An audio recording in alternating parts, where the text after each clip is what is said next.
Hey guys, now we're going to try question number 2. What is the distance between C and D? Include units. So remember, if it's asking me for the distance, I'm going to use the scale on my map to figure out the actual distance between 2 points on my map.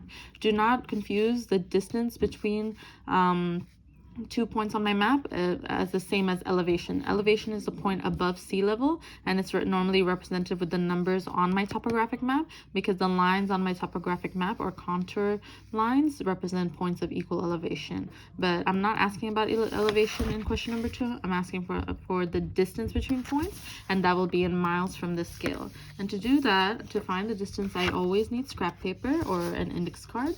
I'm going to mark the distance between C and D first on my index card.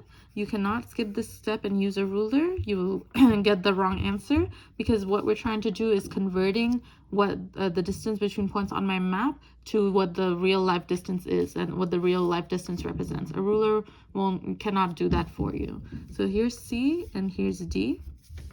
And I'm gonna take it to my scale. I'm gonna make sure one of my marks start at 0. And I see that the distance between C and D is a little less than halfway between 0.3 and 0.4. Halfway must be 0.35. So I would say this is around 0.32 miles. So that's what I'm going to write down.